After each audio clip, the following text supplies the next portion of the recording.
Fear is now spreading even faster than the coronavirus. The face masks on the streets of Europe and the plunging stock markets around the world are evidence that there's widespread public belief that COVID-19 is a real and growing threat. Don't panic, urged the Prime Minister. It's absolutely vital that people do feel reassured. The NHS is a fantastic service. We've made every possible preparation for any eventuality. But the government is now looking at wider action to slow down the virus if it begins to spread in the UK. Crowds are an obvious risk, from sporting fixtures to schools.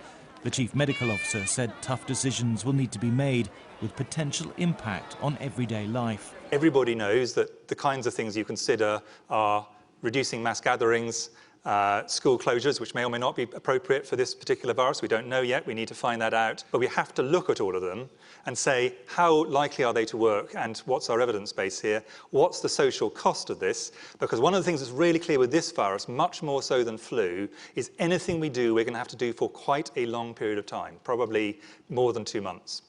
And the implications of that are non-trivial. The virus is spreading rapidly in some parts of the world, most alarmingly in Iran, where hazmat teams are now disinfecting buses in an attempt to get on top of an epidemic thought to be far worse than official statistics suggest. Even the Vice President now has it.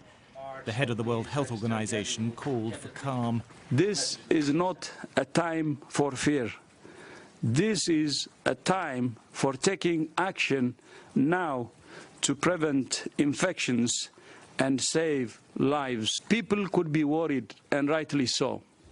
But the most important thing is to calm down and do the right things to fight this very dangerous virus.